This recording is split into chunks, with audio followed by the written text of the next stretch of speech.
convidados que chegaram na hora. A gente já vai, né, começar. Antes de iniciar, já vou agradecer à professora Maria Auxiliadora, né, que é professora associada do Departamento de Produtos Farmacêuticos da Faculdade de Farmácia. Ela é coordenadora do projeto de extensão Cuidado Farmacêutico a Cardiopatas Chagástricos e Não Chagástricos, né, atendidas na clínica de anticoagulação do Hospital das Clínicas, e ela também atua no ensino, pesquisa e extensão lá no Hospital das Clínicas, né? Ela tem a orientadora, né, dos programas de pós-graduação em Ciências da Saúde, Infectologia e Medicina Tropical, que é conceito 6, na CAPES, um dos conceitos mais altos, e medicamentos e assistência farmacêutica, da Escola de Farmácia, né? E desenvolve projetos que abordam anticoagulação oral, né? Investigando letramento funcional em saúde, se eu peguei do seu Lattes, viu? Adesão e impacto de intervenções educacionais e desenvolvimento de instrumentos de avaliação em saúde. Tem vários artigos em periódicos internacionais e nacionais, né? Gente, tem alguém com o microfone aberto, vou pedir para fechar. Desculpa, professor. Tá bom. E ela tem experiência, né, na área de farmácia hospitalar. E tem outros predicados que eu poderia ficar aqui, né, discorrendo sobre a dor, além de uma pessoa, né, de um caráter maravilhoso, de uma generosidade, uma gentileza ímpares, né, e é claro que ela só podia ser casada com o professor Mauro, né, que também prima pela sua gentileza, né, pela sua proatividade, pela sua competência, e que tanto, né, nos agrada. Então, além de ser uma pesquisadora brilhante, né, ela também é uma professora espetacular, né, todo mundo que tem contato com ela só tem elogios, e eu sinto mais que honrada, né, de recebê-la aqui no nosso programa e de poder contar com a amizade dela. Tá certo? Então, auxiliadora, fica à vontade, né, para compartilhar um pouquinho do tanto que você sabe com a gente, tá bom?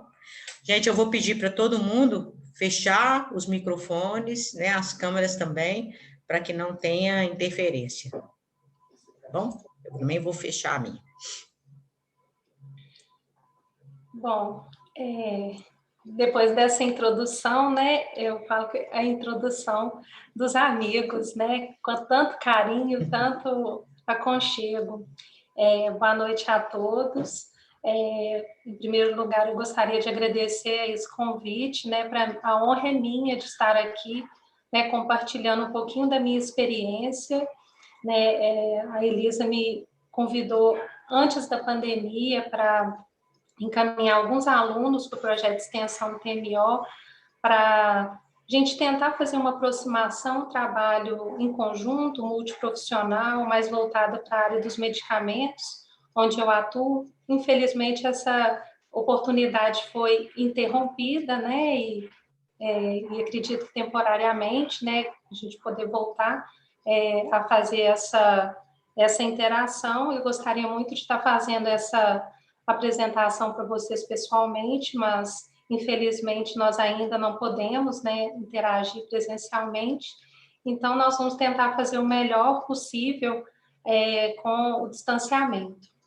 Quero agradecer não só a professora Elisa, mas todos os professores que atuam no TMO, agradecer, né, aos alunos, tem a Larissa aí, que é minha aluna, que entrou nessa primeira iniciativa e permaneceu, e a Elisa, ao fazer esse convite, me apresentou um desafio, que foi falar sobre interpretação de exames laboratoriais no contexto do transplante.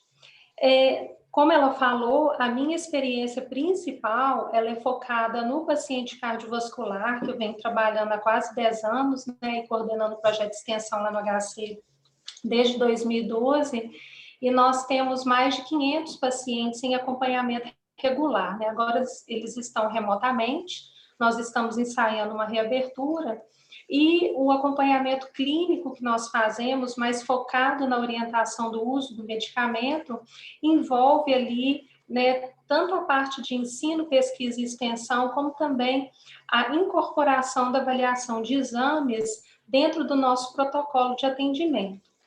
Então, esse é um grande desafio, né? Então, eu me identifico com vocês por um aspecto, né? Porque eu sou uma profissional não médica que vou prestar um atendimento especializado, focado na anticoagulação, mas eu preciso estar atenta ao contexto global desse paciente no quesito doença sistêmica, porque os pacientes do HC, como os pacientes do transplante, também são pacientes de alta complexidade, então com risco de complicações, né, de descompensações importantes e necessidade de hospitalização. Então, fazendo eu vou compartilhar minha apresentação e de antemão, eu gostaria de avisar para vocês que minha internet está um pouco instável e eu estava numa outra reunião pelo Zoom e ele caiu. Então, eu já mandei minha apresentação para Elisa. Se por acaso minha internet ficar instável, vocês podem me interromper e me avisar. E se eu cair, aguardem, vou pedir a paciência que eu retorne imediatamente. Bom, então, deixa eu compartilhar minha tela.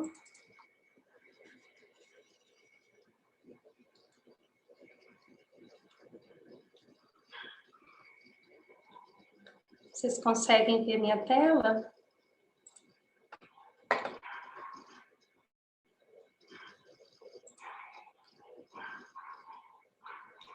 Deixa eu ver se está compartilhando.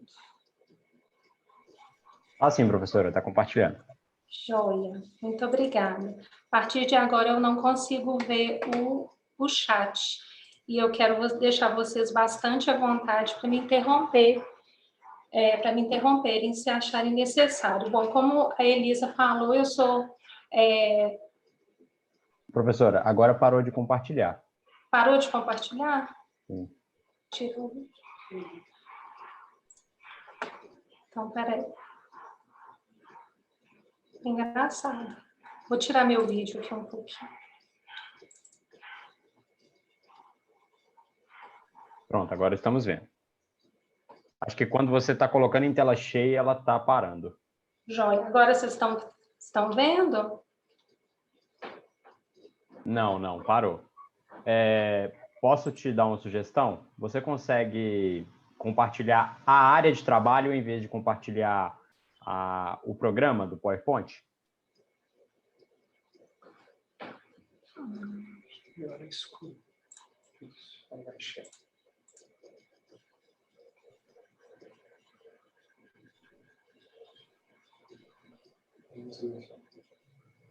Agora estamos vendo. Joia. Bom, então, retomando, né, como a Elisa falou, né, eu sou lotada na Faculdade de Farmácia, meu departamento é o de produtos farmacêuticos. Eu tenho atividade de extensão no HC e atividades também de ensino e pesquisa no Hospital Risoleta. Então, não poderia deixar de mencionar, né, as duas instituições, que são instituições que acolhem, né, o trabalho da nossa equipe de professores lá da Faculdade de Farmácia. Então, como eu falei lá no início, eu não tenho experiência com a execução do exame laboratorial e eu trabalho com os exames laboratoriais de forma muito parecida com o que vocês fazem aí na faculdade, no TMO, que é receber um paciente externo e precisar avaliar o contexto de cuidado desse paciente para oferecer né, o atendimento e fazer o plano de tratamento. Então, eu coloquei como título dessa aula Interpretação de exames laboratoriais e sua interface com o cuidado odontológico no âmbito do transplante de medula óssea, fígado e rim. Então, eu não tenho conflito de interesse, né, de ordem financeira ou de relacionamento. Eu falo que o meu conflito de interesse é trabalhar dentro do sistema único de saúde, né, e acreditar no ensino público, né, de qualidade. Bom, o programa da aula fala um pouco, né, desse contexto de interpretação de exames laboratoriais. Oi. Elisa? Alguém me chamou? Ou foi um microfone que... Eu estou ouvindo, deve ter sido um microfone. Tá. Então, o programa da aula fala um pouco sobre o contexto da interpretação dos exames laboratoriais, né, na prática do cuidado ao paciente, falar das particularidades da interpretação dos exames, na utilidade desses exames especificamente, né, nos pacientes, num contexto de transplante de medula, fígado e rim, pensando que esse paciente ele pode ser atendido numa fase pré-transplante ou na fase pós-transplante. E eu trouxe alguns casos no final para que a gente possa discutir e eu possa ouvir de vocês também dúvidas e vocês fiquem à vontade caso queiram me interromper durante a apresentação também. Bom, então, esse paciente, quando ele chega, né, requerendo atendimento, ele é um paciente que não tem um histórico conhecido e ele precisa de uma abordagem pontual numa condição bucal que é muito importante para que ele possa ficar com o risco minimizado de desenvolver infecção sistêmica. Então, é um paciente vulnerável, muitas vezes já está submetido à quimioterapia, então ele já tem alteração dos seus sistemas orgânicos, especialmente, né, do sistema imunológico, e eu preciso identificar se aquele paciente está em condições de ser submetido, né, no caso, ao procedimento odontológico, que pode ser um procedimento mais simples, como pode também ser um procedimento mais invasivo, cruento, envolvendo cirurgia odontológica e, portanto, o risco aumentado para infecção sistêmica, para sangramento né, de grande volume, e os exames vão nos auxiliar na tomada de decisão, né, se aquele paciente naquele momento está em condições de ser submetido ao procedimento e também fazer uma elaboração do plano de tratamento. Sempre quando eu penso nessa abordagem do paciente, né, eu tenho trabalhado muito com estratégias de comunicação e também com instrumentos, né, de avaliação de conhecimento do paciente e quanto ele consegue, não só o paciente, como também a família, né, a sua rede de apoio, a captar, absorver as informações que muito do pós-procedimento ou do pós-atendimento depende da cooperação do paciente e do seu envolvimento no processo de autocuidado. Então, eu acho que cabe muito essa questão da orientação, né, da interação né, do profissional de saúde com o paciente, com a sua família, para que a gente possa fazer essa elaboração do plano de tratamento e também fazer esclarecimento, né, sobre exames e sobre o desdobramento, né, daquele atendimento. Não poderia deixar, né, de puxar a sardinha aqui para a questão da farmacoterapia, né? Então, tendo o profissional dentista como um prescritor, a gente tem sempre que lembrar que as alterações, né, quando a gente pensa em fígado e rim, nós estamos falando de órgãos que são considerados nobres no processo de metabolização e eliminação dos medicamentos. Então, eu tenho que levar em consideração também os medicamentos que aquele paciente já está utilizando e, ao identificar a necessidade de prescrever, seja um antibiótico, analgésico ou qualquer outro medicamento, que eu leve em considerações as alterações nessas funções, né, hepática e renal, para que eu minimize o risco de intoxicação ou reação adversa aos medicamentos utilizados. Então, para isso, né, a gente vai lançar mão de uma estratégia que é cada vez mais incorporada e já tem muitas evidências do sucesso, né, do tratamento, né, ou de desfechos da abordagem, né, não só no transplante, como em outras áreas também, que é a questão do cuidado multidisciplinar. Então, por mais que o cirurgião dentista seja um profissional autônomo, que vai fazer a sua tomada de decisão, realizar o procedimento.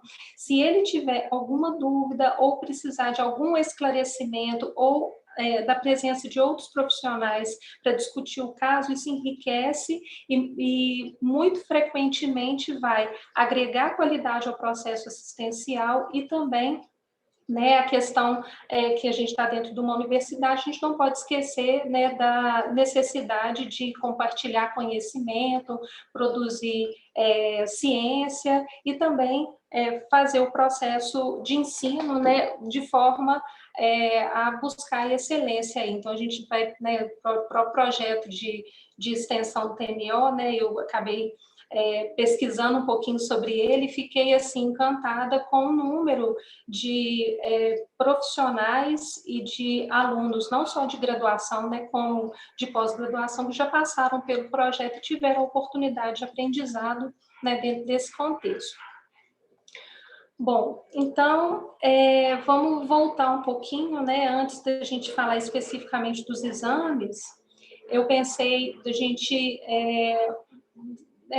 desdobrar um pouco mais em relação à história desse paciente, né? Então, é muito importante valorizar a história do paciente, uma anamnese bem feita, uma conversa produtiva com esse paciente ou com a sua família pode minimizar o risco de complicações no pós-atendimento, no pós-operatório. Então, eu faço uma revisão da história médica. Infelizmente, quando se trabalha com prontuário médico e odontológico, nós nem sempre temos acesso às informações detalhadas da forma como nós precisamos. Então, nós precisamos colher informações que estão registradas em prontuário e também complementar essas informações conversando com o paciente. Então, isso envolve perguntar ou consultar sobre os diagnósticos que esse paciente tem ou já teve, como que ele está passando naquele momento do atendimento. Então, a gente vai falar em exame, mas uma coisa que eu aprendi trabalhando, né, em equipe multidisciplinar, tinha um médico que falava assim, olha, por mais que um exame esteja alterado, eu não trato o resultado de exame, eu trato uma pessoa. Então, ela pode ter um resultado alterado, mas ela pode estar por uma fase de compensação, ou passando bem, ou sem referir sintomas. Então, e não necessariamente um paciente que está com o exame alterado vai desdobrar numa complicação. Então, se a gente for trazer esse exemplo, né, para o contexto do atendimento odontológico, muitas vezes é necessário, né, às vezes ele está com um RN alterado e o paciente, quando se pergunta para ele, você já fez procedimento? Já fiz e correu tudo bem, não tive sangramento, ao passo que eu posso ter um paciente que tem um exame que está né, dentro de um valor, né, considerado aceitável e que está fazendo um sangramento gengival. Então, a gente precisa colher o máximo de informações para que a gente possa ter uma decisão mais assertiva. Outra questão é o estadiamento da doença. Então, quando se fala né, em transplante, nós estamos falando de uma condição que avançada da doença. Então, a condição atual do paciente, ela vai pesar para a decisão de se fazer o procedimento ou não. E também a presença das comorbidades. Então, hoje, com o envelhecimento populacional progressivo, nós estamos vivendo mais e estamos mais propensos a desenvolver doenças crônicas. Então, por exemplo, algumas leucemias, elas têm uma incidência mais frequente na idade avançada. Então, quando um paciente que está elegível e está aguardando o transplante de medula chega e se vai pensar no tratamento odontológico, quando se vai fazer essa avaliação mais abrangente do paciente, ele tem hipertensão, ele pode ter diabetes, pode ter uma doença reumatológica, e isso deve ser levado em consideração porque ele usa muitas vezes vários medicamentos, então ele está em polifarmacoterapia e há um risco aí de interação né, não só com a doença, mas também com os medicamentos que, porventura, ele precisar utilizar no pós-procedimento. Então, a questão das alergias também, né, um aspecto importante de ser avaliado, e como eu falei lá no início, né, essa questão da história social e familiar, ela é muito importante, né, então, assim, um paciente que vai fazer um transplante e o próprio sistema único de saúde discute isso de forma muito séria, ele precisa de uma rede de apoio familiar e de uma mínima condição material para que ele possa ter uma recuperação bem-sucedida. Então, a gente lida muitas vezes com um público que vem de uma origem de vulnerabilidade social. Então, o profissional de saúde acaba tendo, né, uma responsabilidade no processo de educação. Nem sempre isso é possível, né? Eu falo que lá no hospital, por exemplo, a gente muitas vezes está trabalhando com, parece aquela coisa assim, né, de produção, sistema de produção, né? Às vezes você resolve uma coisa, o paciente tem várias demandas, várias dúvidas, nem sempre a gente consegue resolver tudo de uma vez. Então, a gente acaba criando braços do projeto, né, para atender pacientes identificados com maior risco social ou de falha no plano de tratamento. Então, aqui, né, eu coloquei alguns outros aspectos, né, que o exame de imagem, né, e outros elementos, e aí, obviamente, isso é dentro do escopo, né, da especialidade de vocês, e chegamos aos resultados laboratoriais. Obviamente, né, às vezes em laboratório de análise clínica a gente fala assim, o cardápio de exames, né? Então, assim, o leque de exames que nós temos e que são possíveis de serem analisados, muitas vezes são solicitados para mapear, né, a condição de saúde desse paciente, nós vamos reduzir para aqueles considerados mais importantes nesse contexto. Então, eu coloquei aqui alguns, né, no caso, o hemograma, o coagulograma, os exames de função hepática e renal, e eu coloquei os eletrólitos também. Na verdade, esse aqui eu adicionei, né, não está nessa referência, mas eu adicionei em função, né, de algumas questões que eu vou comentar mais adiante. Até aqui, alguma dúvida? Vocês estão conseguindo me ouvir? Está muito rápido? Está tranquilo, Dora, está tranquilo. Professora. Bom, antes de eu começar a falar dos exames propriamente ditos, eu sei que tem pessoas na plateia que são estudantes de graduação, né? Eu falo que para a gente entender a alteração do exame, é importante nós entendermos a fisiologia do nosso organismo, né? Como que o nosso organismo funciona em condições fisiológicas. A doença, ela vem desajustando esse equilíbrio interno, e, a partir daí, nós vamos detectar as alterações no exame. Então, a primeira função aqui que eu gostaria de comentar é a hemostasia, que é uma função extremamente importante, ainda mais para quem trabalha, né, na função odontológica, pensando que a hemostasia é um sistema, envolve um sistema fisiológico complexo, né? Vários autores já se referem ao sangue como um órgão, tamanha complexidade, não só em termos de células, como também de sinalizadores químicos e das várias funções dinâmicas que ele vai exercer mediante estímulos externos ou mesmo gatilhos, né, de doença que podem acontecer. E, no caso, o fígado tem um papel extremamente importante devido à síntese dos fatores da coagulação. Então, quando a gente pensa na coagulação, né, a gente vai pensar aqui, né, na função do endotélio, das plaquetas, que nós temos circulantes, fatores que são procoagulantes, fatores anticoagulantes, profibrinolíticos, fatores antifibrinolíticos. Então, quando a gente fala lá, tempo de protrombina, coagulograma, tempo de tromboplastina parcial. Nós estamos pensando alguns componentes, né, dentre esses fatores que vão correlacionar com a função de coagulação do nosso sangue. Então, em condições fisiológicas, né, o desencadeamento, né, da coagulação sanguínea vem a acontecer devido a um dano vascular.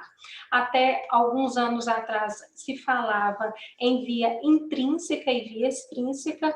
Hoje essa teoria meio que caiu por terra, porque esses processos eles acontecem de forma muito dinâmica, envolvendo muitos elementos que são interligados entre essas vias, e eu quero sinalizar aqui, né, alguns pontos, né, nós estamos falando aqui tempo de protrombina, né, então a protrombina ela vai ser um componente importante para fazer o processo de coagulação. Então, ele é o fator 2 que é ativado em fator 2 ativado, ou trombina, e que vai levar à produção da fibrina até que se faça o coágulo estável de fibrina, que é um componente importante para fazer o tampão, né, de cicatrização.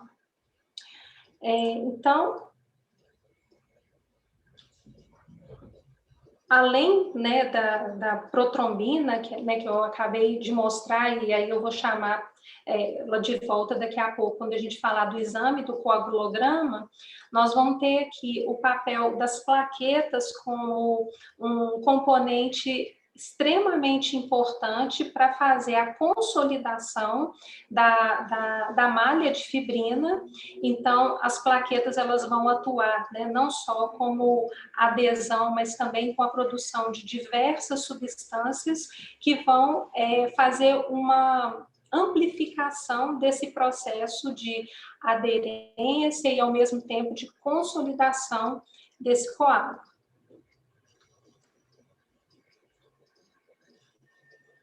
Aqui eu coloquei a nossa tela, né, de entrada de consulta de exames do HC, né? Eu imagino que muitos de vocês estão afastados, né, do atendimento clínico por causa da pandemia, e aqueles alunos que não conhecem, né, o nosso sistema, para que vocês se sintam um pouco mais próximos ali do que a gente utiliza na prática do atendimento.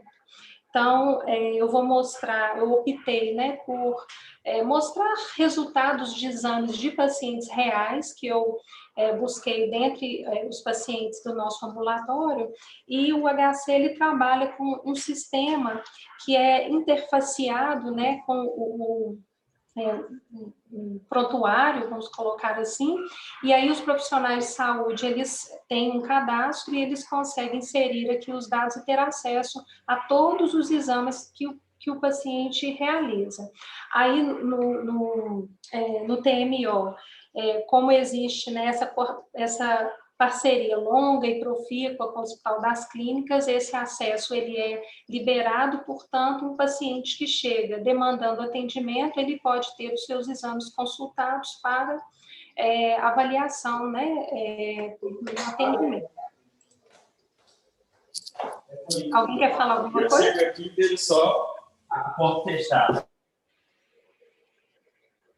Não era algo... Gente, eu só escuto o barulho, mas eu não sei nem quem está falando. Vocês... Não, mas eu acho que foi só uma interferência mesmo. Ah, tá. Bom, então, dando sequência, né? Então, eu trouxe um hemograma aqui para a gente conversar um pouquinho sobre os parâmetros que são colocados.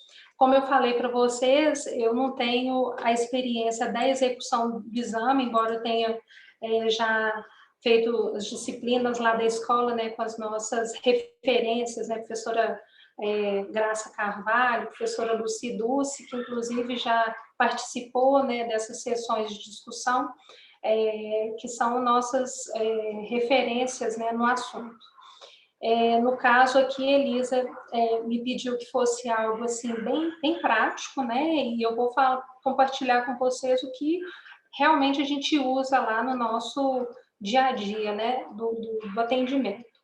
Então, nós vamos dividir aqui alguns componentes. Então, nós vamos ter os leucócitos, que são aquelas células consideradas células de defesa, que são subdivididas, né, em neutrófilos, eosinófilos, basófilos, monócitos, linfócitos, e que, obviamente, cada uma dessas células, né, quando a gente estuda lá na citologia, na fisiologia, tem um papel e são requeridas, né, num determinado momento do processo inflamatório, infeccioso, e o que a gente precisa olhar aqui, né, ou que é útil para a gente na prática, é verificar o leucograma, que seria a contagem global dos leucócitos.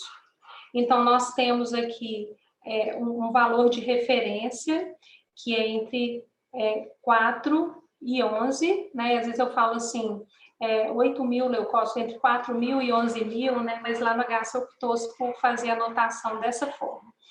Então, é importante lembrar, né, que o paciente que está com uma infecção em curso, ele tende a ter uma leucocitose, que é o aumento da contagem dos leucócitos, que pode ultrapassar esse valor máximo de referência, mas muitas vezes nós esquecemos que um paciente grave com infecção, então eu penso muito nos pacientes hematológicos, né? Eles podem estar evoluindo com uma infecção, mas podem ter uma leucopenia. Então, ele pode apresentar, por exemplo, 3 mil leucócitos por mililitro. Então, é importante a gente pensar num extremo, mas também no outro extremo.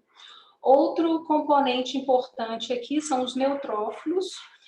Os neutrófilos com um grupo importante, né, na linha de defesa. Aqui os neutrófilos estão dentro de um valor de referência, vamos colocar assim. A queda dos neutrófilos predispõe de forma significativa a evolução para a infecção. Isso muitas vezes não é uma contraindicação absoluta para se fazer o procedimento, mas a gente vai ver que níveis muito baixos de neutrófilos, no caso, abaixo de 1000, passam a ter uma importância significativa aí, e muitas vezes é preciso esperar para esse paciente melhorar, né, a contagem, para que ele seja submetido a um procedimento cruento, por exemplo, a uma cirurgia. Bom, alguma pergunta até aqui? Lá no Hospital das Clínicas, a gente tem alguns pesquisadores que estudam os neutropênicos febris, né? A gente fica muito preocupado com o exame, na hora que vai conversar com o paciente, às vezes aquele paciente está evoluindo com febre, e não necessariamente ele está com infecção, mas ele está com uma neutropenia significativa. E esse paciente, muitas vezes, ele precisa fazer o uso do antibiótico profilaxia, e isso o médico vai conduzir devido ao risco, né, de complicação. Então, nem sempre com confirmação por antibiograma. Eu vou voltar nisso mais à frente, né? Aqui é só algumas observações.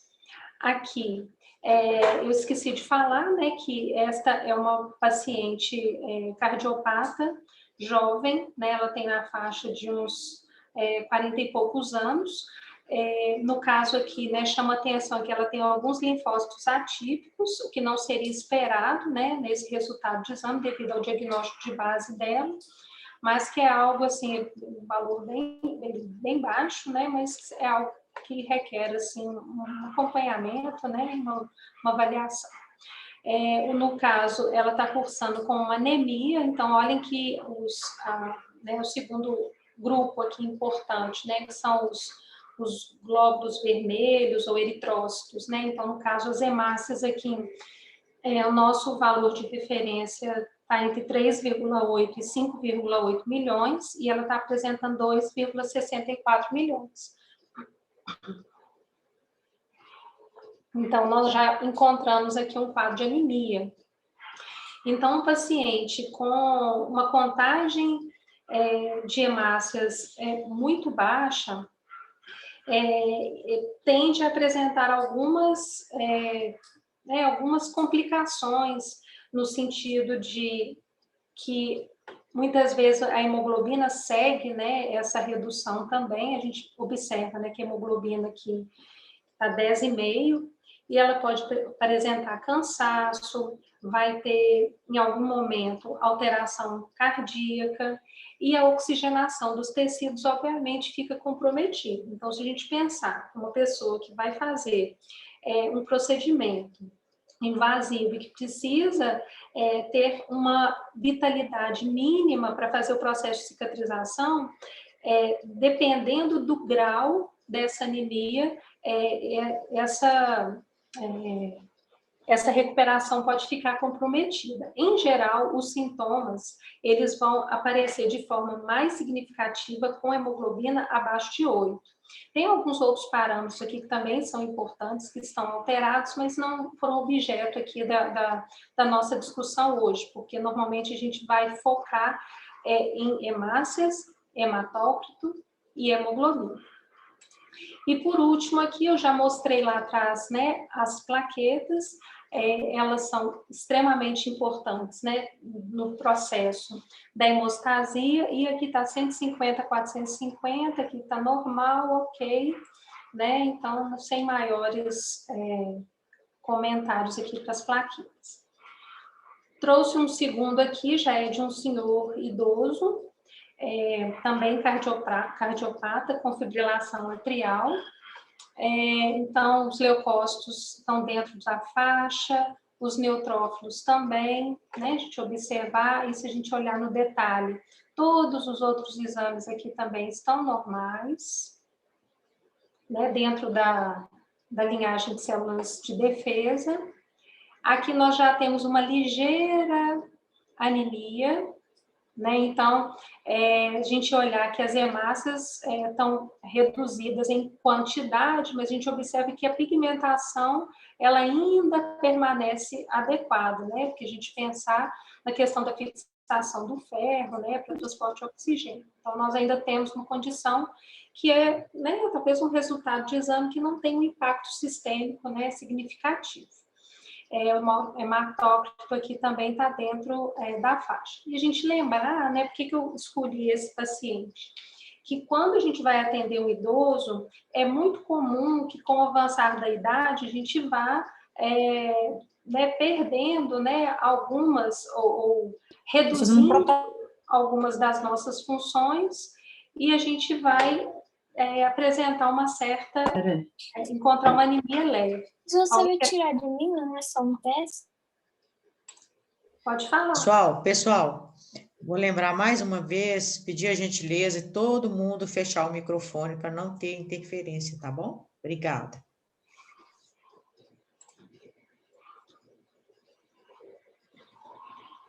Esqueci de mostrar as plaquetas. Olha as plaquetas dele aqui já baixas, ó. Então, 98 mil, né? Então, isso é uma plaquetopenia. Aí vocês vão perguntar assim, isso é significativo? Depende, né? Se esse paciente vai ser submetido a um procedimento, ele tem maior risco de sangramento? Em tese, sim. Ele não é um paciente, né, assim, a gente consideraria uma contraindicação as plaquetas abaixo de 50 mil, mas aqui nessa situação pode-se pensar em ter algum tipo de medida, né, ou um plano B durante o procedimento, se esse paciente vier a ter um sangramento significativo de uso, por exemplo, de um agente hemostático, né? Então, o paciente precisa de muita orientação, por exemplo, no pós-operatório. Bom, eu vou voltar nisso tudo lá na frente. E aí, eu vou mostrar para vocês aqui os sangramentos associados à trombocitopenia, né? Só para lembrar que a trombocitopenia, ela não vai acontecer apenas no idoso, que pode vir a ter uma anemia, ou associada com trombocitopenia. Ela pode acontecer também no caso de exposição a determinados medicamentos, a quimioterapia, né? O próprio paciente, no caso, submetido, né, a determinados procedimentos, né, ele pode ter uma dificuldade de recuperação. Então, aqui, ó, peguei essa aqui, não sei se alguém, né, de vocês já teve essa experiência, eu nunca vi, mas é um tipo, né, de sangramento, como umas petequias, né, na mucosa oral. Aqui, né, lembrar que hematoma, às vezes a pessoa fala assim, não, o paciente fala assim, teve algum sangramento? Ele, não, mas eu tive um hematoma. Aí a gente explica para ele, tá, o hematoma é um tipo de sangramento, só que ele acontece debaixo da pele. Também aqui as petequias, e nesse caso é um sangramento intraocular, né, todos eles associados a casos, né, de pacientes com trombocitopenia. Alguma pergunta até aqui? Bom, então eu vou agora para o coagulograma. No caso, eu trouxe o primeiro exame para mostrar para vocês o RNI. Né? Na verdade, RNI é a abreviatura para Relação Normalizada Internacional. Então, quem quiser falar ARNI está correto, quem quiser falar o RNI o exame de RNI também está correto. O RNI, na verdade, né, ele não é um exame direto, ele é o resultado de um cálculo que é feito a partir do tempo e atividade da protrombina. Então, aqui, por exemplo, é o caso de uma paciente que está em uso de varfarina, que tem um histórico de acidente vascular cerebral e tem uma fibrilação atrial, que é uma arritmia, né, no caso dela permanente, e ela tem indicação de uso do anticoagulante com RNI-alvo de 2 a 3, no caso dela de 2 a 3. Então, se a gente avaliasse um paciente hepatocompetente que não utilizasse anticoagulante, nós esperaríamos um RNI em torno de 1, pouquinho menos, um pouquinho a mais, pouca coisa, mas muito próximo de 1. No caso dela, que toma o anticoagulante, ela tem uma determinação de dose para manter o RNI entre 2 e 3.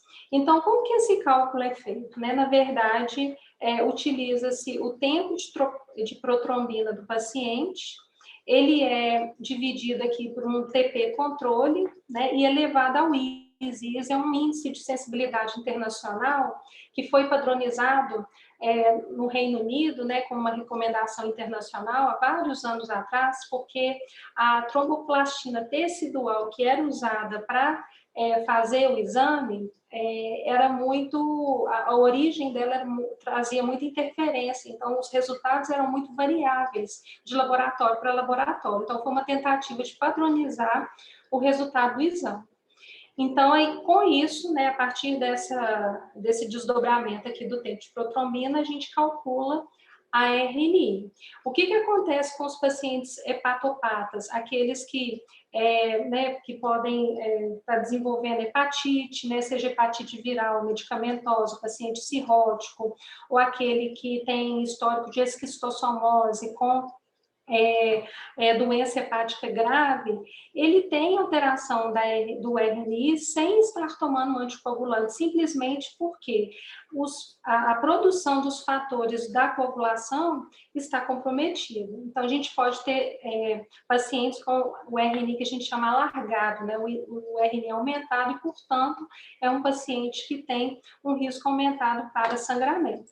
Então, quando ele vai ser submetido a um procedimento invasivo, é necessário que haja, né, um cuidado adicional, e há determinados níveis de RNI, normalmente acima de 3,5, determinados procedimentos não são recomendados naquele momento.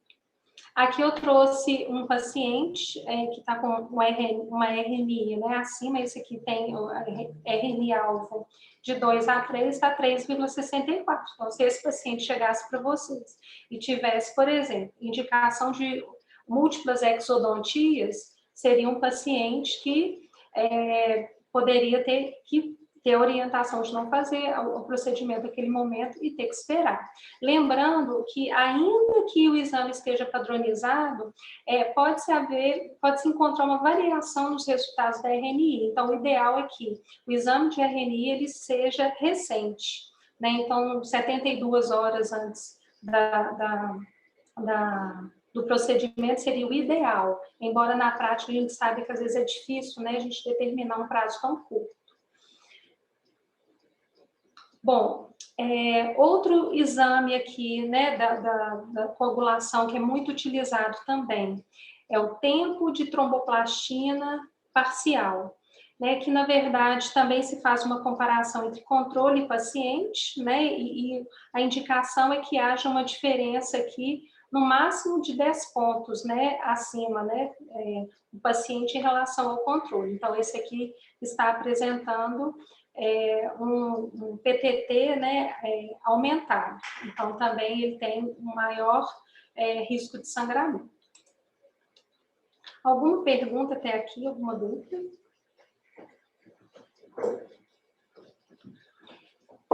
Bom, só para a gente ganhar tempo. Vou passar para a função hepática.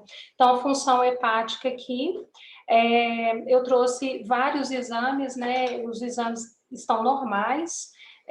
Quando a gente voltar para o presencial, prometo, professora Elisa, trago casos, né? A gente pode discutir casos específicos, né, do transplante, mas é mais para ilustrar que vários exames podem ser utilizados para avaliar a função hepática. Aqui nós temos as transaminases, né, a AST, a ALT, tem a gama-glutamil transferase, que é o GGT, fosfatase alcalina e as bilirrubinas. Então, todos esses exames, eles refletem a competência hepática. Os mais usados são a AST, a ALT. Lembrando que também podem ser utilizados para avaliar a hepatotoxicidade por medicamento.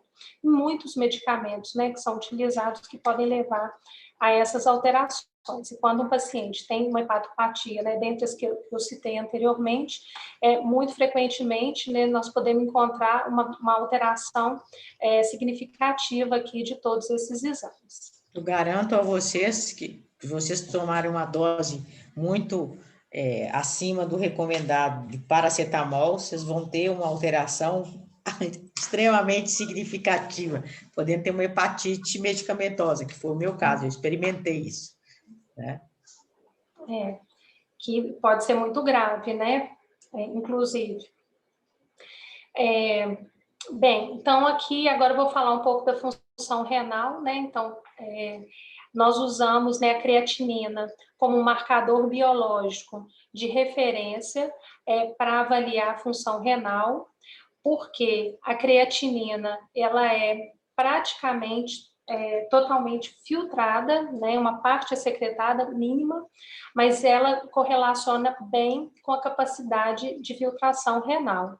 Então, nós olhamos os níveis da creatinina e extrapolamos essa capacidade funcional para a excreção de outras substâncias que também dependem dos rins para sua excreção, sejam excretas nitrogenadas, produtos do nosso metabolismo, sejam metabólitos ou medicamentos excretados por via renal.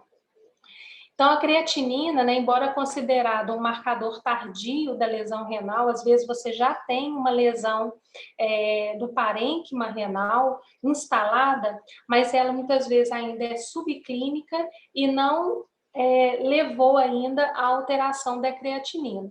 Nesse caso específico, é aquela mesma paciente, né, em torno de 40 anos, ela tem uma creatinina considerada normal. Muitas vezes, quando se vai fazer avaliação de função renal, se lança mão do ritmo de filtração glomerular, que é calculado por fórmulas complexas, que nem são do nosso intuito aqui detalhar, mas porque quem for trabalhar com os exames lá do HC, vocês vão ver lá que se utiliza a fórmula do CKD-EPI para calcular o ritmo de filtração glomerular. Então, existem várias formas. Por exemplo, lá no HC, no andar, para avaliar a excreção de medicamento, a gente usa uma outra, que é a Cockcroft-Gault, que é muito usada em ensaios clínicos. Então, o que, na verdade, é o objetivo é utilizar de uma referência para que nós possamos verificar a capacidade de excreção daquele paciente. Obviamente, quando nós temos um paciente com lesão renal e doença renal crônica, essa capacidade de filtração ela vai sendo perdida de forma gradativa, podendo haver o acúmulo não só de resíduos, como também de líquido no nosso corpo, levando a hipertensão, a outras doenças sistêmicas, né, até chegar a um nível mais avançado e a indicação da hemodiálise, que é a terapia renal substitutiva, ou mesmo do transplante. Coloquei ureia aqui só para ilustrar, que é um exame também possível de ser usado, mas a ureia ela sofre muita interferência, inclusive da alimentação. Às vezes a pessoa, dependendo da quantidade de carne que ela come num dia e vai fazer o exame no outro dia, o exame pode se apresentar alterado. Então, a ureia é um exame útil, mas para avaliar a função renal, nós vamos focar principalmente na creatinina e na taxa de filtração, de acordo com as características da pessoa, né? Que vocês vão ver que a gente leva em consideração a idade, se é homem ou mulher, né? No caso aqui, a cor da pele e tudo mais. Bom, então, na doença renal, né, que eu acabei de falar, a gente muitas vezes fala insuficiência renal para tudo. Insuficiência renal é um quadro avançado. Nós vamos falar disfunção renal, porque ela tem diferentes graus. A lesão renal aguda, ela muitas vezes não tem o impacto progressivo, né, que vai ter a doença renal crônica. Então, existe gravidade nas duas situações. O paciente está no CTI, ele evolui, né, para lesão renal aguda, ou IRA, né, insuficiência renal aguda, e ele precisa de um atendimento de emergência. Já a doença renal crônica, ela tem uma instalação muitas vezes lenta, progressiva, associada à hipertensão mal controlada, ao diabetes, e cada vez mais tem assumido aí uma prevalência importante na nossa população. Então, quando se fala em doença renal crônica, que eu estou focando nela, porque quando se fala em transplante, muito provavelmente, né, um paciente, ou que ele teve o azar, né, de ter uma lesão renal aguda, ou por um uso de medicamento, ou por uma infecção, como é o caso de uma leptospirose, uma situação muito grave, ou ele vai ter a doença renal crônica típica, né, que é nesse contexto que eu acabei de mencionar. E ele vai ter várias deficiências. Então, se eu pensar no exame laboratorial, eu tenho que lembrar das funções que estão comprometidas quando o órgão ou quando os órgãos estão acometidos. Então, eu vou ter uma retenção de excretas nitrogenadas e outras substâncias, e isso gera, inclusive, uma competição por sítios de ligação no nosso organismo, incluindo aí proteínas plasmáticas, onde se liga medicamento. Então, um paciente que tem mais risco de intoxicação pelo risco de medicamento. Há uma alteração da regulação da volemia e da pressão arterial, então acúmulo de líquido, alteração na distribuição, né, de medicamentos hidrofílicos, desequilíbrio, né, hidroeletrolítico, ácido base. Então, tem hormônios que dependem do funcionamento dos rins, e aqui eu destaco a eritropoetina, que é justamente o hormônio que vai modular a produção de eritrócitos pela medula. Então, um paciente renal crônico, a gente está focando em determinados exames, a gente tem que lembrar que é um paciente que eu tenho que acompanhar o hemograma dele também em relação à evolução da anemia. Então, ativação da vitamina B, né, metabolismo, né, paratormônio, fósforo, cálcio, e o próprio metabolismo da insulina. Então, né, não poderia deixar de mostrar aqui, né, a importância da função renal no processo de eliminação de medicamento. pensando que, para quem prescreve, né, saber como ajustar a dose de um medicamento no paciente que é renal crônico, é um desafio, porque se nós lançamos mão de fontes da literatura, elas são muito discrepantes entre si, e, na verdade, a gente tem que escolher uma e considerar a possibilidade de diminuir a dose e manter o intervalo posológico, ou alargar o intervalo posológico e manter a dose, né? Então, só um adendo aqui que eu quis colocar, porque eu acho que essa abrangência aqui do exame acaba tendo um desdobramento aqui na conduta, né, do profissional. Eu quase que meio que pus por minha conta aqui, né, os eletrólitos, porque esses pacientes graves, eles têm muitas vezes acometimentos, né, de variação de sódio, potássio, cálcio, magnésio, cloreto, e essas alterações às vezes acontecem, tá indo bem e podem acontecer em degrau, né? Então, às vezes o paciente diminui o potássio, e isso pode predispor a manifestação cardíaca, arritmias cardíacas. Então, se o paciente tem exames referentes aos eletrólitos, se tem alteração, pode-se considerar, por exemplo, comunicar com o profissional de saúde, né, pedir o paciente para voltar ao médico, né, porque às vezes a informação ela circula de forma incompleta entre os profissionais, e quando a gente pode ajudar, né, encaminhar as potenciais complicações, isso pode ser útil. Bom, então eu vou voltar aqui para fazer alguns comentários específicos, caso eu não tenha feito antes. Então, primeiro, eu vou focar no transplante de células-tronco hematopoéticas. Então, como eu falei, né, a avaliação do hemograma completo é extremamente importante, até para se avaliar, né, a situação daquele paciente em relação ao contexto dele.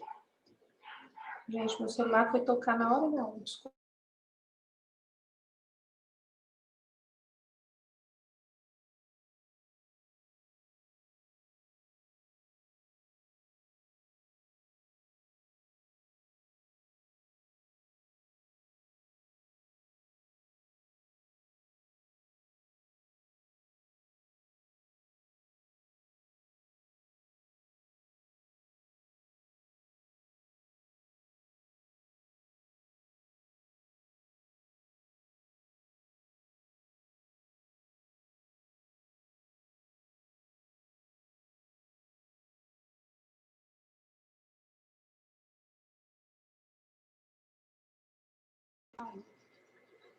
Elisa, tô achando que eu caí.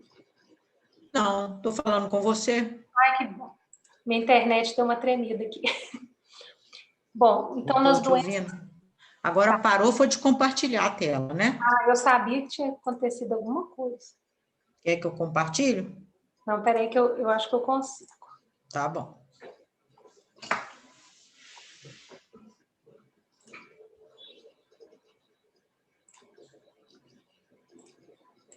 Você consegue compartilhar, Elisa?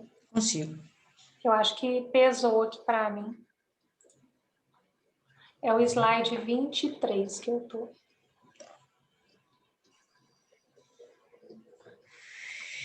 Deixa eu ver onde que ela está aberta.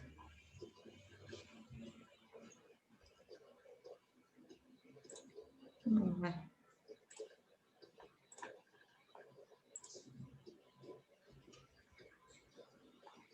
Esse? Não, mais adiante.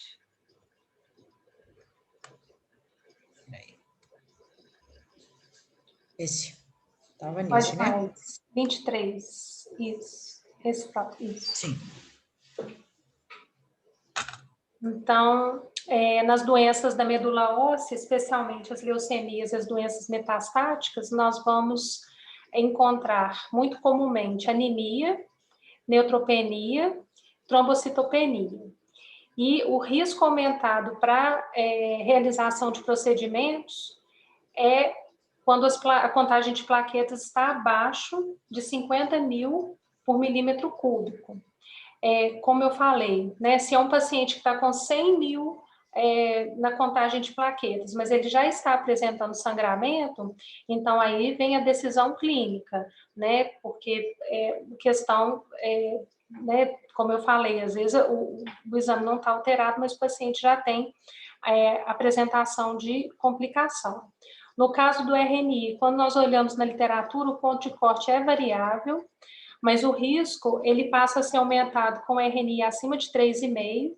A gente tem uma parceria, assim, de muitos anos lá no HC com a Faculdade de Odontologia, que realiza o atendimento dos pacientes, especificamente também os pacientes da anticoagulação.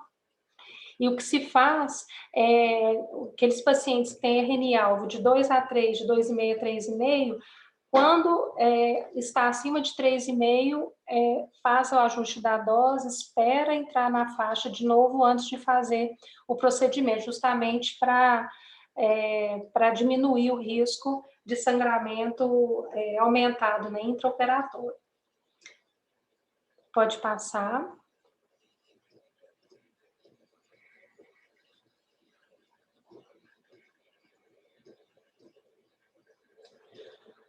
No caso aqui, anemia, né? Então, hemoglobina abaixo de 12. Em algumas situações, ainda é possível fazer o atendimento com hemoglobina 10, 9. Então, vai depender também da necessidade do paciente, precisa ser discutido. Lembrando que quanto menor a hemoglobina, menor a oxigenação tecidual, maior o retardo da cicatrização tecidual. Então, em relação à contagem de neutrófilos, né, como eu falei, de 1.000 a 2.000, já é considerado uma contagem bem baixa, e inclusive a American Heart Association já considera a necessidade da profilaxia antimicrobiana, lembrando que é um paciente que fica mais propenso a desenvolver infecção no pós-procedimento. Então, as margens seguras, né, só recapitulando, seria contagem absoluta de neutrófilos acima de 1.000 e contagem de plaquetas acima de 50.000, levando em consideração o contexto do paciente. Pode passar.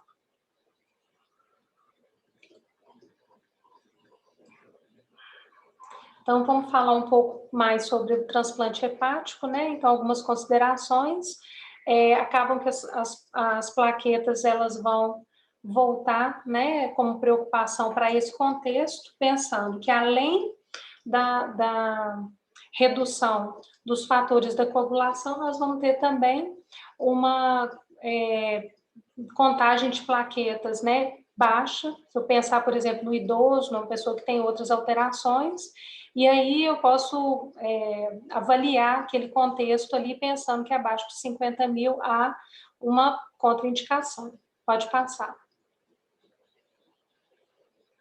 Então, risco de toxicidade induzida por medicamentos, né? A Elisa já deu o depoimento dela aí, né? E já ilustrou para a gente a questão do paracetamol, né? O paracetamol é um medicamento que é hepatotóxico, principalmente com doses acima de 4,5 gramas por dia.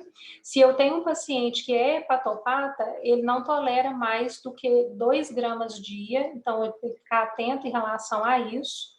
Então, há necessidade de uma avaliação criteriosa na prescrição de medicamentos, pensando que os grupos terapêuticos mais utilizados pelo dentista vão ser os analgésicos, anti-inflamatórios, antimicrobianos.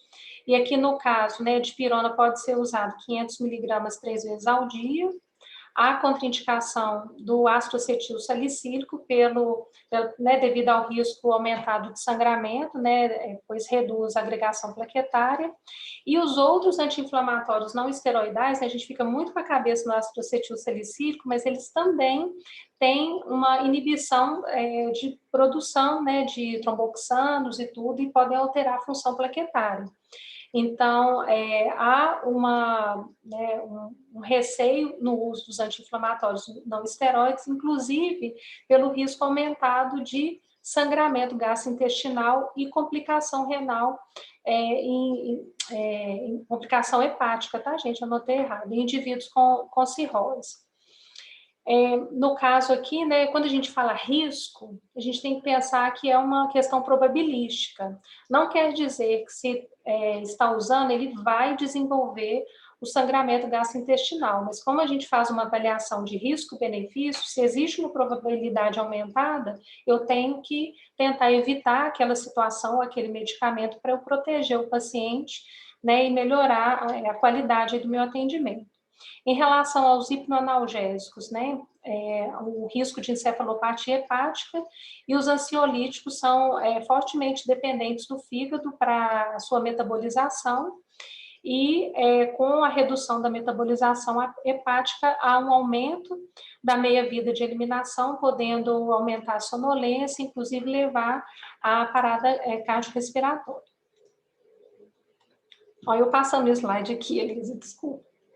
Esqueci que está com você. Obrigada. Bom, então, ainda no transplante hepático, né? O paciente hepatopata, ele pode cursar também com alterações imunológicas, e nesse caso, com avaliação do hemograma, verificação dos exames, né? No caso, o hemograma, se pode tomar a decisão de fazer a profilaxia antimicrobiana. E é importante lembrar que o paciente no pós-transplante, que faz uso de, por exemplo, ciclosporina, tacrolimus, são medicamentos que são nefrotóxicos, neurotóxicos, então essa questão de acompanhamento, né, e de avaliação desses exames de função renal aí podem ser úteis também para esses casos. Bom, então os procedimentos invasivos, como eu falei, avaliação do hemograma completo, incluindo contagem de plaquetas, hemoglobina e hematócrito, né, são os principais. Do coagulograma, os mais utilizados, tempo de protrombina, tempo de tromboplastina parcial. Então, necessidade aqui de avaliação de uso, né, dos agentes hemostáticos. E em outras situações, né, a gente já sabe que em alguns casos há a necessidade da odontologia hospitalar, né, pode-se considerar aí o uso, né, de medicamentos para terapia sistêmica, plasma fresco congelado, plaquetas, transfusões e tudo mais. Pode seguir.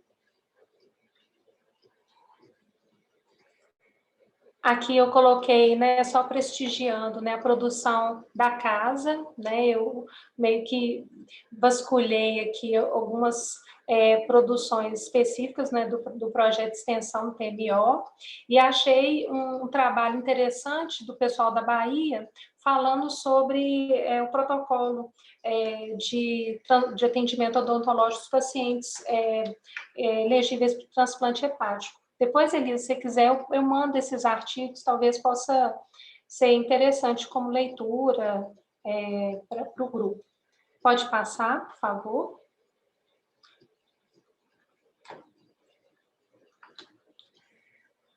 Bom, eu coloquei aqui um caso, mais assim, para vocês quiserem perguntar ou para a gente discutir uma situação de cada, né? Alguém quer perguntar alguma coisa até aqui? Conseguiram me acompanhar?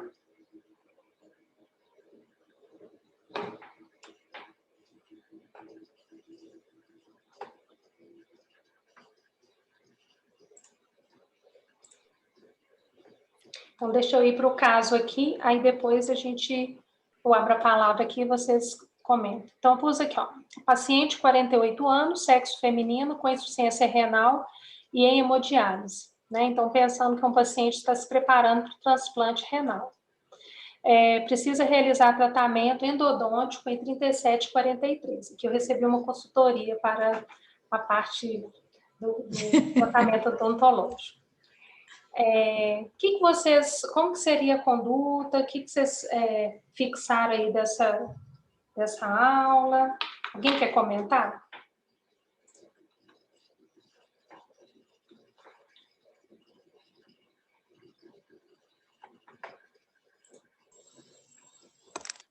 Pessoal, podem perguntar agora, podem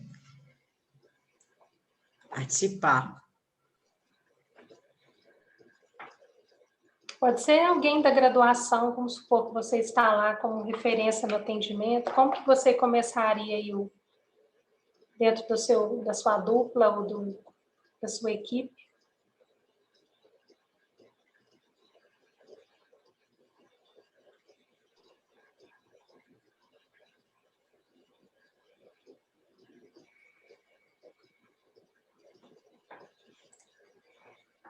Posso escolher alguém? Pode. Eu acho que sim, né? Ó, então, vamos escolher. O Raul, o que você faria? Conta pra Professor, gente. tá me escutando? Estou te escutando. Não, beleza. Você Quem repete está a falando? pergunta? Espera aí que eu não estou vendo. Meu nome é Raul, prazer. Raul, prazer, Raul. Joia? Quer que abra a câmera? Abre. A gente Então, vê peraí. você. Deixa eu desbloquear o celular aqui. Não viu, não. Não, é porque eu tô entrando aqui. Pronto. Agora sim. Agora sim? Sim. Você pode repetir Vai. a pergunta de novo? Para ficar claro? Estou pensando numa situação em que chega uma paciente de 48 anos, Isso. com insuficiência renal, já submetida à hemodiálise e na fila, né, do transplante. Ela precisa fazer o seu preparo ali, né, na cavidade bucal. Aí o que ela vai fazer? Um tratamento endodôntico em 37 e 43. Sim. Como que seria a condução desse caso? Primeiro faz, né, a anamnese, entender como que está a condição dessa paciente, se ela está, além de exames, se sentindo bem, né, não em ausência, vão pôr de doença, mas toda essa questão dela estar disposta ao tratamento, entender também se para ela faz sentido alinhar isso com ela. E aí, né, a gente vai mais para a parte técnica de fazer os exames, né, toda essa questão da hepática dela, o hemodiálise, isso. Renal. Desculpa. E buscar a partir da técnica dela, sempre respeitando, né, toda essa questão também. O endodôntico não tem esse tratamento cruento, então fica mais tranquilo em relação ao sangramento, mas em relação à medicação que, né, a gente vai trazer para dor, não me fala sintoma, vou buscar entender o sintoma dela também, né, e controlar isso aí para que não tenha desgaste para a questão imune dela, que já é bem mais exigida. Muito obrigada, Raul. Você é aluno de graduação, pós-graduação, voluntário? Não, eu sou graduação ainda. Estamos aí esperando. Período que você está? Eu estou no 8º período. Ótimo, muito obrigada. Bom, gente, agradeço. é isso, né? Talvez o que eu acrescentaria seria pensar que, como esse paciente tem uma função renal comprometida, avaliar hemograma, a própria função renal e ficar atento ao prescrever, né, um medicamento para dor, se for o caso, verificar, né, os medicamentos com excreção renal, muitas vezes precisam ser mais espaçados para evitar a retenção, né, e o risco de intoxicação. Muito obrigada. Vamos passar para o próximo, eu posso te perguntar uma coisa? Carol, Carolina. aqui, no caso, então, porque o maior risco do tratamento endodôntico é risco de infecção, né? Então, vamos considerar nesse hemograma, que tem que olhar a questão mais específica de neutrófilos, então, como você falou, e se houver necessidade de antibiótico terapia profilática, como é que a gente vai proceder? Aí, no caso da antibiótico profilaxia, vamos pensar que se for um beta-lactâmico, por exemplo, um paciente renal crônico, a dose que é preconizada, né, normalmente é dose única, pré-procedimento, não sei se nesse caso específico, né, ela vai né, vai ser dose única, então a zona de segurança dos beta-lactâmicos ela é mais ampla. Então, o fato da paciente ser renal crônica não necessariamente aumenta o risco de reação adversa, né? A não ser que ela seja alérgica a beta-lactâmicos, porque aí é uma reação que não é dose dependente, né? É exposição. Mas aí na anamnese, né? Se ela falar que ela tem alergia, aí teria que olhar no guideline para ver qual seria a segunda opção para ela, seria uma clindamicina e tudo mais, e verificar para esse antimicrobiano se tem necessidade de fazer ajuste posológico no caso de um paciente renal. Obrigada, viu? No paciente renal, que está em hemodiálise, uma coisa que a gente também fica atento, como até protocolo, é a questão de não realizar nenhum procedimento invasivo no dia em que ele realizou a hemodiálise, tentando intercalar, colocando a hemodiálise ou um dia antes ou um dia depois, por causa da concentração de heparina também, que vai estar no sangue dele, tem essa questão. Tem a questão também na hora de aferir a pressão, da gente observar em qual braço, né, que ele está fazendo hemodiálise, para a gente não prejudicar esse tratamento. Uhum. Larissa, obrigada pela sua colocação, que eu me lembrei de uma coisa importante aqui no caso do paciente em hemodiálise. Se for um paciente odontológico que precisa do tratamento antimicrobiano, né, vamos supor, vai precisar usar antibiótico por 7 dias. No caso, deve-se verificar se esse antimicrobiano ele é filtrável pela malha da hemodiálise, porque senão você prescreve o antimicrobiano e aí você acaba tendo que orientar o paciente a tomar a dose depois que ele terminar, que ele for desligado da máquina. Porque se ele fizer o uso do antimicrobiano antes, ele acaba né, tendo aquela dose removida ali, ela não fica circulante dentro do período necessário. Então, são duas opções. Ou vai tentar escolher um antimicrobiano não filtrável pela malha da hemodiálise, né, no capilar, ou ele vai usar aquele antimicrobiano depois que ele fizer a hemodiálise. Entendi, professor. Interessante essa colocação sua, porque normalmente quando a gente prescreve antibiótico para, né, no caso de pacientes renais, que em função da alteração do exame de sangue dele, e a gente faz mais a profilática, né? Porque você está supondo que você está esvaziando o canal, está limpando, removendo todos os micro-organismos, então a gente faz só a profilática e depois eu na verdade, esse tempo todo que eu estou no TMO, lá no PAOPT, eu nunca vi nenhuma recomendação de prescrição de antibiótico terapêutica mesmo, assim. Uhum. Né? A profilática, sim, dependendo, né, de como estão os exames, né, e a associação com o clínico também, né, e em função um pouco dessa questão da infecção ou do sangramento aumentado por causa de grampo, né, com cuidado no planejamento maior. Mas, normalmente, lá nos procedimentos endodônticos, quem está aí de professor pode me dizer, eu nunca vi essa prescrição, assim, não vi sendo feito, talvez não tenha necessidade, né? Uhum. Ok. Ok. Quer que passe? Pode passar, por favor. Não, estou passando mesmo, né?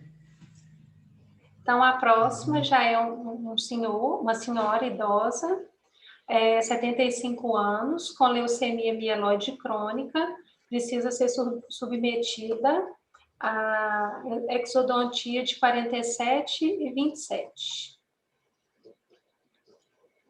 Alguém gostaria de comentar sobre os exames, sobre a conduta? Ou Elisa vai fazer aquela indicação? Eu acho que vou fazer um sorteio aqui, né, de quem vendo aqui na planilha, Ver. Ó, Henrique.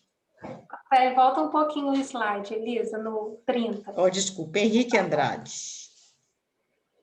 É Andrade? Oi, você está me ouvindo? Estou ouvindo, Henrique. Tudo bem? Sim. Obrigada. Eu não estou te vendo. Professor, eu não tenho câmera, eu peço desculpas. Não, tem importância. Eu vou só lembrar de você, tá bom? Tudo bem, Tá. Henrique. Esse paciente com leucemia, ele tem baixa de hemoglobina, de formação de plaquetas, de neutrófilos, então tem que olhar, em meu conceito, teria que olhar, fazer anamnese, né, história médica, história odontológica, e olhar a quantidade de hemácias, olhar a quantidade de neutrófilos, quantidade de plaquetas, e se tiver naquele nível de risco, eu não sei os valores, eu peço desculpas também, mas se tiver no nível de risco, tem que reencaminhar o médico para tentar controlar ou chegar no nível adequado, ou tem até um certo nível de aceitação de hemoglobina.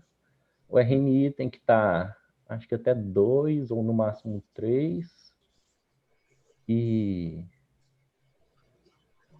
de neutrófilos tem que estar mais ou menos na média que eles dão lá no exame laboratorial.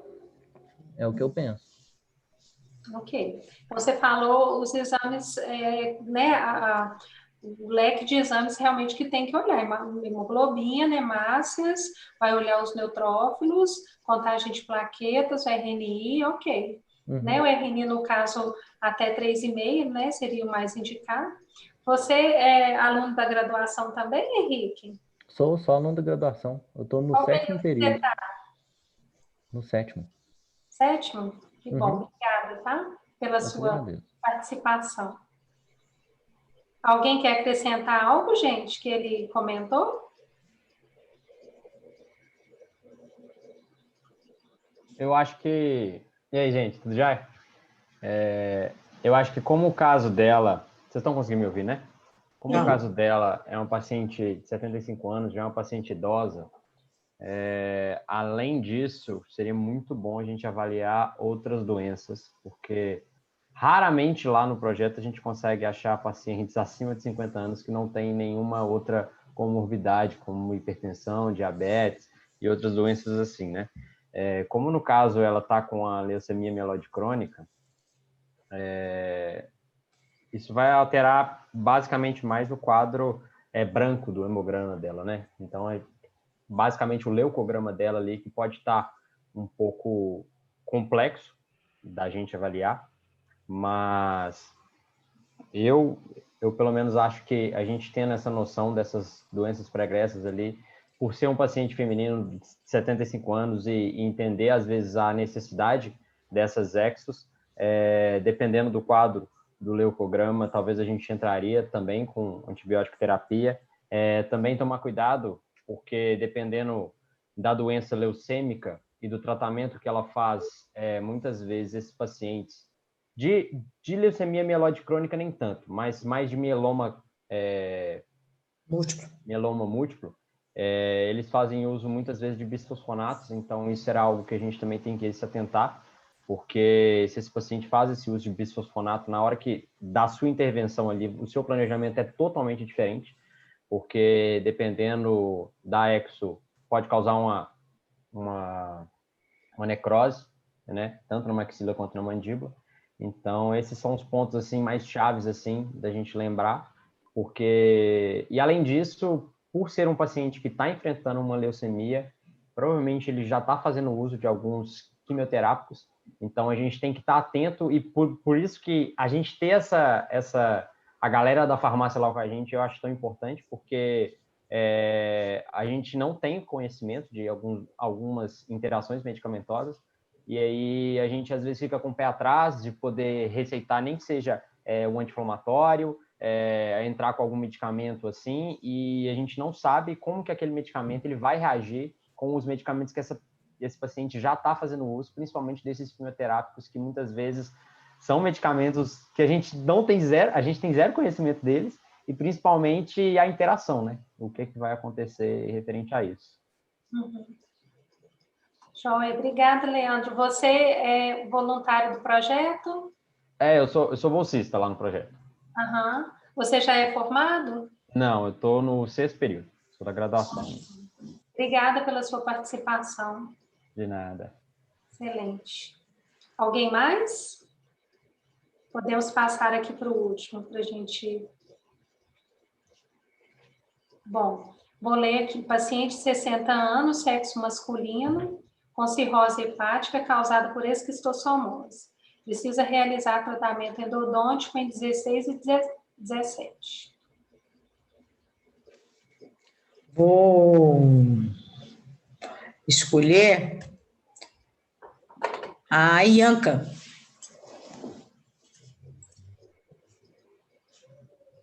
Ianca.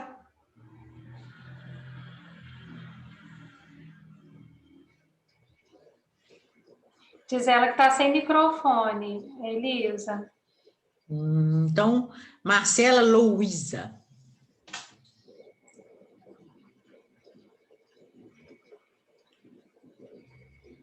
Marcelinha. Vai tá danada, hein?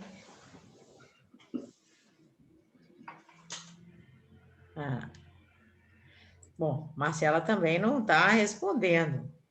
Ela respondeu aqui, oi, prof. Muito bem. Oi, querida. Põe aí seu rostinho para a gente ver.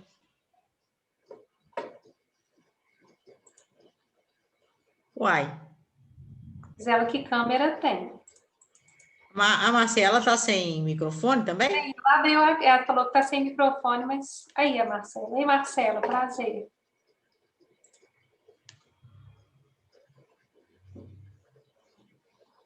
Mais uma tentativa, Elisa, vai lá. Agora que o meu coisa bateu na Carolina Lemésio, não vou não. Fabiana Costa. Fabiana? Aí. Oi, professora. Ei, querida. Tudo bem? Eu tô boa. E aí? Vamos nessa.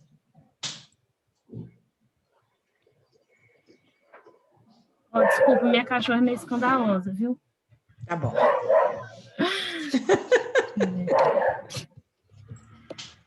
Professora. Oi. Acho que um paciente nesse caso, acho que o principal é a questão da medicação, né? Assim, tem que olhar tudo, fazer a anamnese, olhar a história médica, ver como que tá a questão já da cirrose, né? Em que estágio que já tá. E por que vai precisar do tratamento, né? Porque se tem envolvido, se tem dor, né? Você vai precisar prescrever algum remédio para a dor, né? Porque a questão, acho que a principal é a metabolização da medicação, né? Se é no fígado. Sim. E pedir um hemograma, né? Para avaliar. Isso, pedir hemograma para avaliar a questão imunológica também, né? Ok. Isso.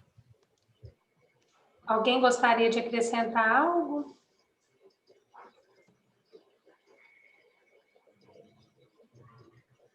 Bom, Elisa, eu coloquei mais para a gente provocar mesmo, né? Uma discussão, uma reflexão. Eu acho que é um assunto muito extenso, na verdade. Eu tentei simplificar para a gente pensar se amanhã, se a gente tivesse que voltar para o atendimento, né? Como que a gente poderia estar melhor qualificado, falar a mesma língua e estar vigilante, né? Atento para o que realmente é importante para o paciente. Eu tenho que te agradecer pela oportunidade, né? Na verdade, é uma oportunidade... eu falo, quando a gente ensina, a gente é o que está mais aprendendo, né? Porque a gente tem que buscar informação, né? Tentar se atualizar, como eu falei, né? A área dos transplantes não é a minha experiência mais densa e você está me dando essa oportunidade, né? De poder interagir com vocês aí e discutir esse tema. Então, assim, eu me coloco à disposição, né? Para outros momentos. Agradeço a paciência e a presença de todos, né? E depois eu vou te mandar uns artigos e tudo. Se você quiser colocar o último slide, só para a gente matar a saudade do Espera aí, deixa eu voltar, então, para o share screen aqui, ó. Tá compartilhando? Tá compartilhado, não? Tá? Tá não, Não, professora. Tá? sim. Tá? Ah, aí. É saudade mesmo, nossa senhora. então, assim, em breve estaremos lá no nosso novo normal, né? Bom, Dora, como eu esperava, né? Realmente, sua aula foi muito boa, muito interessante, de um assunto, né, que é muito complexo, você conseguiu simplificar, dando exemplos, né? E o que a gente vê, né, depois de uma explanação dessa, é estar atento a essa questão, né, que você abordou. Estar atento aos aspectos clínicos, ao que o paciente, como que ele se apresenta, o que que ele diz, o que que ele informa, né? Saber, né, relacionar os exames, né? Se você pega um paciente que está com hemoglobina baixa, está com RNI alto, você tem que saber relacionar, não adianta só um fator, né? Então, você tem que saber relacionar, e principalmente saber relacionar para poder planejar, né? Quando você pede uma avaliação do médico e quando você pede que ele recomende, né, uma transfusão de plaquetas, né, para aquele paciente, para que ele possa se apresentar de uma forma adequada, isso é parte do seu planejamento, né? E, principalmente, planejar, no caso de procedimentos cruentos, né, é ter a noção que, mesmo que seja naquele momento, no momento do exame, os nossos pacientes podem não estar com indicadores variados, no momento do procedimento, pode ter alguma variação. Então, a gente tem de ter uma consciência que tem de fazer procedimentos planejados para que eles tenham um mínimo de agressão, né, possível. Por quê? Quando a gente vai fazer exodontia, né, nós estamos mexendo em osso, né? Estamos expondo o osso, estamos expondo infecção. Se o paciente está com hemoglobina baixa, ele tem um problema de cicatrização, é muito comum que ele tenha uma necrose superficial, que tenha uma dificuldade de cicatrização, que tenha um incômodo maior. E aí, o que você está fazendo? Você está produzindo, né, mais um problema num paciente que está cheio de problema, tá certo? Então, a gente precisa estar muito atento para relacionar todos os dados para que você faça o melhor planejamento de como fazer, quando fazer e se vai fazer naquele momento ou não. Uhum. Né? Então, planejar é muito importante. Para isso, a gente bate muito nessa tecla de que os alunos se interessem por isso, porque isso não serve, não é só paciente de TMO, né? Serve para paciente o resto da vida, que vocês vão atender pacientes de todo tipo. E dependendo daquilo que o paciente te falar, pode ser necessário que você precise de um exame, né? Um exame laboratorial dele, precisa de um hemograma para você analisar, que, na verdade, se você fosse pensar com realidade, qualquer paciente que você agenda uma cirurgia, mesmo cirurgia odontológica, você deveria ter conhecimentos de indicadores sanguíneos nele, tá?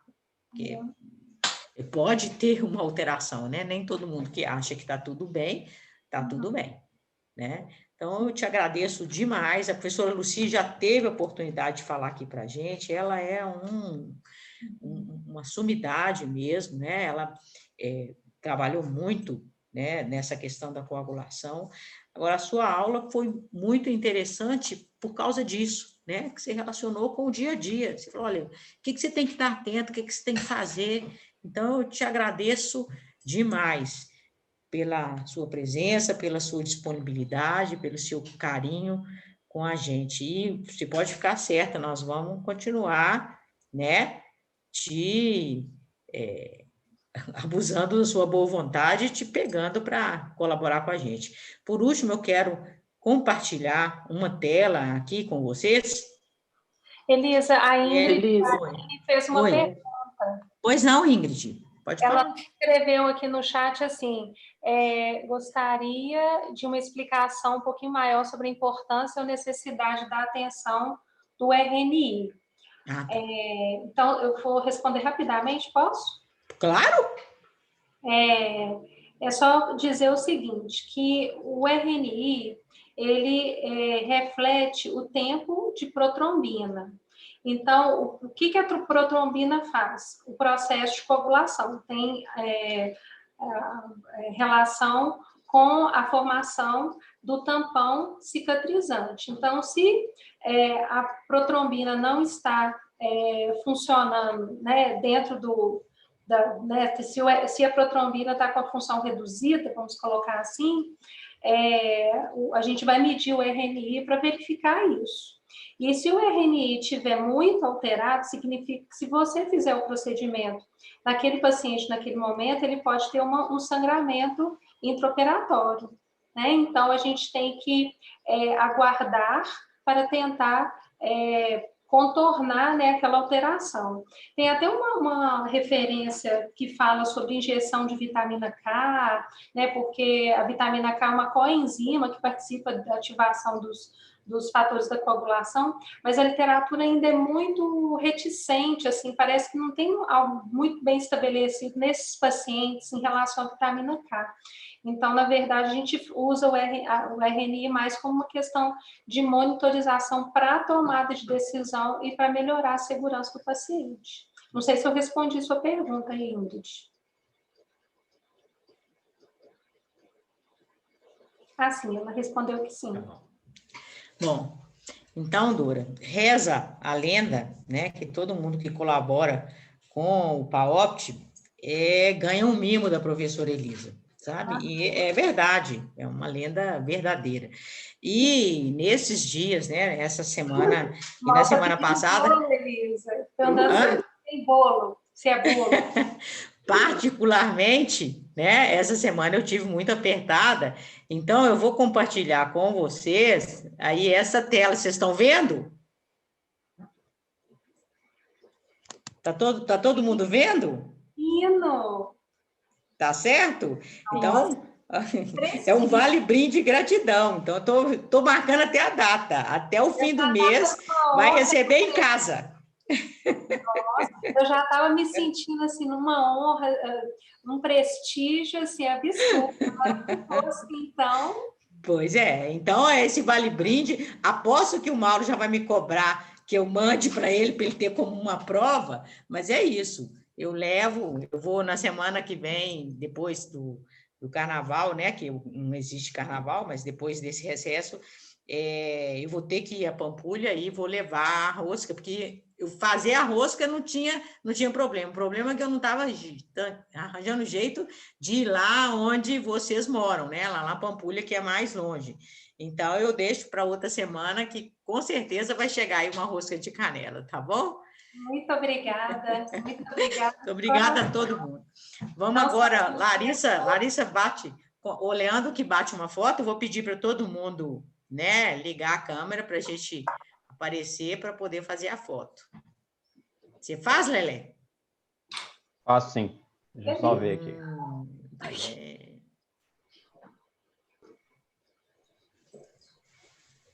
Todo mundo arrumando o cabelo, deixa eu arrumar o meu aqui também, peraí. Prontinho, Marcela, Vitória, Igor. Ó, Fabiana, você tá aí, por que você não falou na hora que eu te chamei? Eu falei sim, uai. Ah, você falou, quem não falou foi a outra, né? Que não tinha câmera. Então, pronto? Ó, até a Paty tá aí no lugar da Marina. Ah, eu esqueci de mudar. Pronto, Lelé? Prontinho. Helena vai aparecer, não? Pronto. Fez da outra? Vou fazer mais uma agora. Isso, X, espera aí.